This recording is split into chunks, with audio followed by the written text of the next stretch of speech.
Coucou mes petits abonnés et bienvenue sur LCDC. Dans ce tuto, on va apprendre à réaliser les codes de 2. Mais avant de rentrer dans le vif du sujet, j'ai une petite parenthèse à faire. Je me suis rendu compte que dans mes vidéos précédentes, je ne vous avais pas montré le résultat d'une maille en droit et le résultat d'une maille envers. Du coup, on va voir ça ensemble maintenant. Je vous montre ça sur l'échantillon de code 2. Alors, vous voyez, là, entre mes deux doigts, ça c'est une maille en droit. Ça donne ce petit V là que vous voyez. Et juste à côté, ça c'est une maille envers. Ça donne cette petite boucle là que vous voyez. On voit bien la différence entre les deux. Voilà. C'était une mini parenthèse, mais très importante à faire.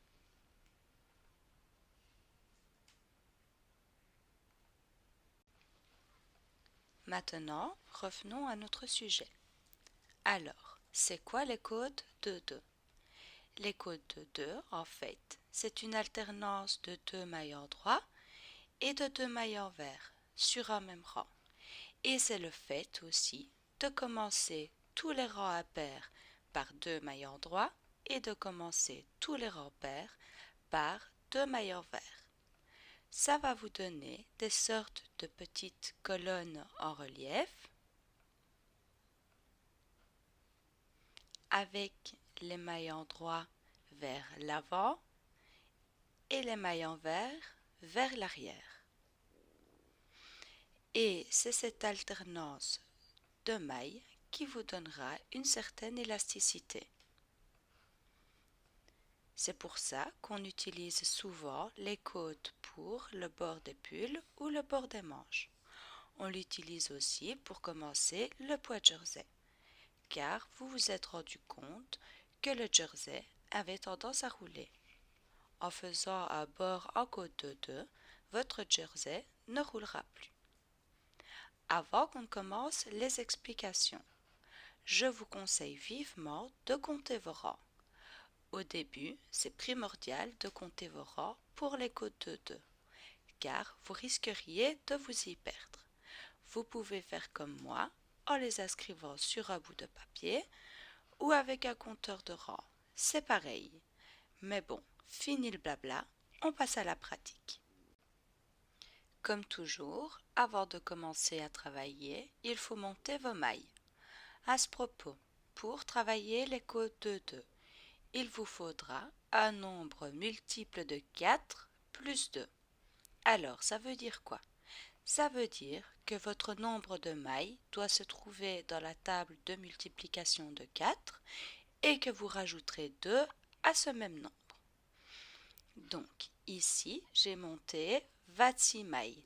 24 multiple de 4 plus 2, ça donne 26. Je vous conseille de monter le même nombre de mailles que moi, ainsi vous pourrez suivre la vidéo sans trop réfléchir. Allez, c'est parti pour le premier rang. Comme je vous ai dit, tous vos rangs impairs doivent commencer par 2 mailles en droit. Rang numéro 1, donc rang impair. On commence donc avec 2 mailles en droit. On fait bien attention à ce que le fil se trouve à l'arrière et on commence. Une maille en droit,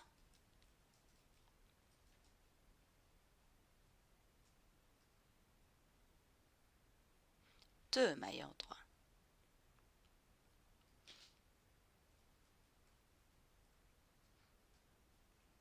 Maintenant, on va passer aux 2 mailles envers. Comme vous le savez, pour les mailles envers, votre fil doit se trouver à l'avant. Donc, on va repasser le fil à l'avant de l'aiguille en passant entre les deux. Votre fil se trouve à l'avant. Donc, on y va. Une maille envers,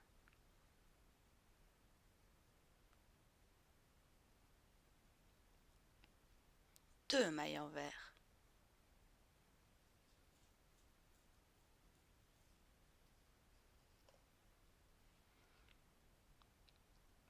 Maintenant, on va refaire 2 mailles en droit. On repasse donc notre fil entre les deux aiguilles pour qu'il se trouve à l'arrière et on réalise nos 2 mailles en droit. Une maille en droit, 2 mailles en droit.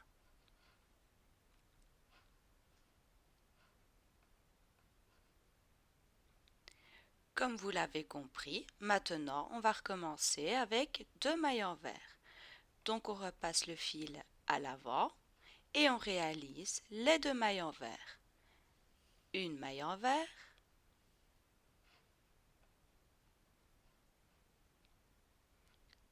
2 mailles envers.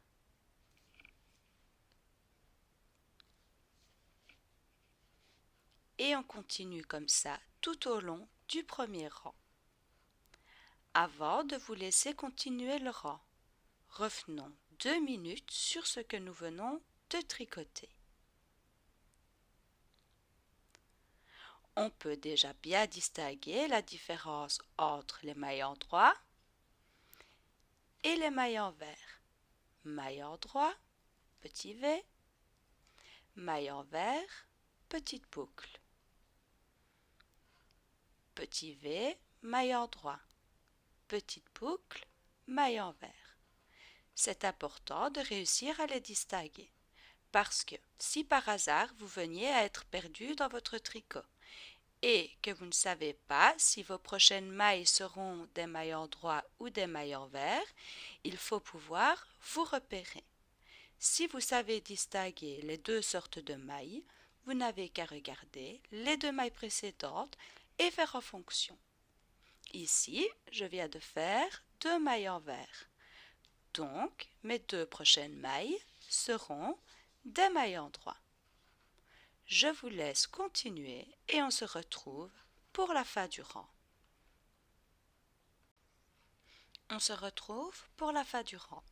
Si, comme je vous l'ai conseillé, vous avez monté 26 mailles et que vous avez bien alterné 2 mailles en droit et 2 mailles envers, vous devriez finir votre rang sur 2 mailles en droit.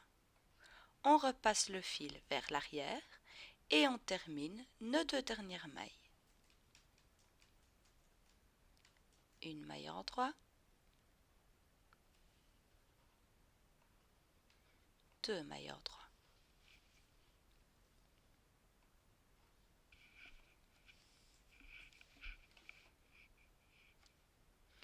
Notre premier rang est terminé. Je n'oublie pas de noter sur mon papier.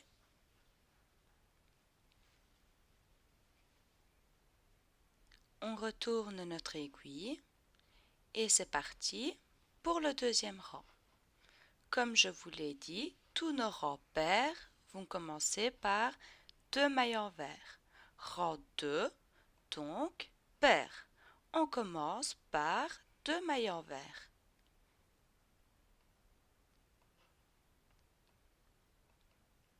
On fait bien attention à la position du fil.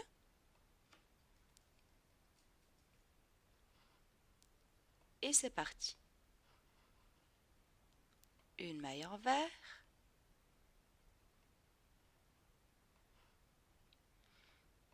2 mailles envers.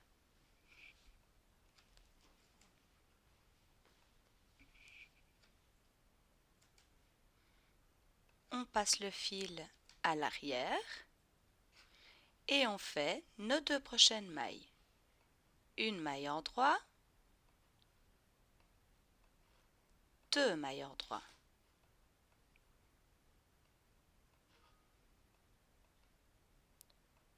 On repasse le fil vers l'avant et on fait les 2 prochaines. Une maille envers, 2 mailles envers.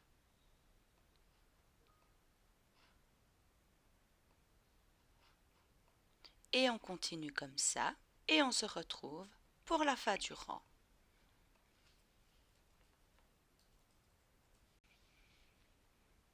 On arrive à la fin du deuxième rang Et si vous avez correctement alterné vos deux groupes de mailles, vous devriez finir votre rang sur 2 mailles envers.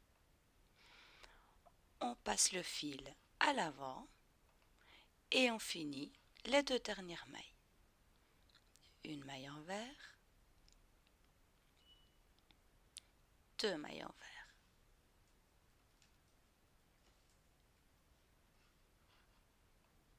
On a fini notre deuxième rang. On n'oublie pas de le noter. Et on va passer au rang 3.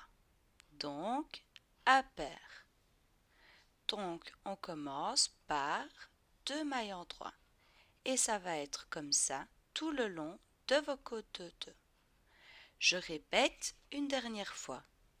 Rang à paire, on commence par 2 mailles en droit et on alterne. Rang paire, on commence par 2 mailles envers et on alterne. Je vous laisse avec l'image pour que vous puissiez visualiser mes gestes. Et on se retrouve après quelques rangs pour le résultat.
On se retrouve pour le résultat. Comme vous pouvez voir, ça vous donne des petites colonnes en relief, avec les mailles en droit vers l'avant et les mailles envers vers l'arrière. On peut voir aussi que c'est assez élastique. Voilà, maintenant vous avez la technique pour faire les côtes de 2. Vous verrez, avec un peu d'entraînement, vous ferez ça machinalement. N'oubliez pas de noter vos rangs. On arrive à la fin de cette vidéo, mes petits abonnés. Je vous remercie de l'avoir suivie et j'espère qu'elle aura pu vous aider. N'hésitez pas à laisser un petit pouce en l'air sur la vidéo et à vous abonner à la chaîne. Vous pouvez aussi activer la petite cloche de notification pour être averti des nouvelles vidéos. Et si vous avez des questions, laissez-moi un petit commentaire, j'y répondrai au plus vite. Je vous dis à bientôt pour un nouveau tuto.